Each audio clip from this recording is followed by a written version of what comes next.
Hello everyone, नमस्ते। लासो फ्याफुल्जी सबैजनालाई। म चाहिँ आज सन्डे ड्युटी गरेर आएर होइन टक्क आज चाहिँ साग अनि त्यसपछि होइन अनि सुप, हट्टीको सुप अनि त्यसपछि चाहिँ अनि मकैको भात बनाएर अनि त्यसपछि जुससँग होइन अनि ल्याक्क खाना लागेको। किनभने अब दिनभरि काम गरेर होइन हप्तामा एकचोटि चाहिँ यसरी पकाएर खान पाइन्छ। अरू बेला त झन् ड्युटी 12 घन्टै ड्युटी गर्दाखेरि अलिकति भ्याइँदैन। अनि आज चाहिँ मलाई कस्तो मकैको भात र के भन्छ साग खान मन लाग्यो। अनि मकैको भात साग अनि त्यसपछि के भन्छ हट्टीको सुप बनाएर आज चाहिँ म खाँदैछु। अनि खाएको पनि किनभने यस्तो कि पैसा भयो भने के भन्छ बाउ आमा बाहेक चाहिँ अरू सबै कुरा पाइन्छ भनेको हो रहेछ। किनभने मकैको यो च्याख्ला हुन्छ नि, यो भात चाहिँ जहाँ पनि पाउँदो रहेछ कि। अनि जहाँ पनि जे पनि पाउने चाहिँ रहेछ भन्ने चाहिँ भयो है।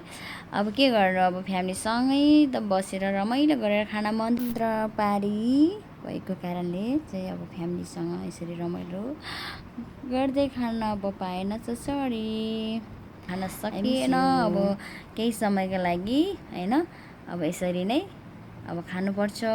किनभने अब यसरी अब किन स्वास्थ्यको लागि पनि फाइदा। अनि अब हुन्छ नि त कति धेरै गलेको हुन्छ, ज्यानहरू कति धेरै थाकेको हुन्छ नि त अब ड्युटी गर्दाखेरि। म एक हप्तामा एकै हप्ता ड्युटी गर्नुपर्छ, रेस्ट टाइम पनि अब हुँदैन। त्यही भएर चाहिँ मैले चाहिँ आज सुप बनाएर पनि अनि पिएको कि हट्टीको सुप, हट्टी ल्याएँ होइन। अनि यसरी हट्टी खाँदा चाहिँ कस्तो याद आयो भने थाहा छ, अनि गाउँघरमाको याद आयो कि यसरी नै हट्टी खान्थेँ कि है अनि यसरी नै अब हुन्छ नि त सुप हट्टी यसरी खाँदा चाहिँ हुन्छ नि त आफ्नो घरको फ्यामिलीको याद आउँदो रहेछ। यसरी नै खाँदै कि जस कस्तो मिठो भएछ कि म आफैले बनाएको, आफूलाई नै कति धेरै टेस्टी भएको कि वाउ। अनि अब खानुपर्छ किनभने अब अर्काको ठाउँमा होइन बिरामी हुँदाखेरि हेर्ने मान्छे हुँदैन। अब आफूले सकुन्जेलसम्म काम गर्नुपर्छ, खानेकुराहरू पनि खानुपर्छ। अनि मलाई चाहिँ यो जुस एकदम मनपर्छ क्या। अनि त्यसमा चाहिँ जुस ल्याएर पिएँ। अनि हजुरहरूलाई कस्तो लाग्यो मेरो भिडियो, हेर्नु होला। किनभने जे पनि खाँदाखेरि भिडियो हालिरहनु, यो पनि एउटा मान्छेमा एउटा कला हो क्या। मान्छेको एउटा खोपी भन्छ नि, हो त्यो हो क्या।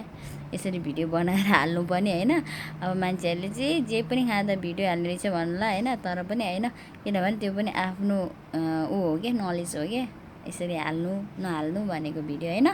ल गाइज यति नै हो आजको भिडियो चाहिँ मेरो। ओके, हजुरहरूलाई कस्तो लाग्छ फिडब्याक दिनु होला।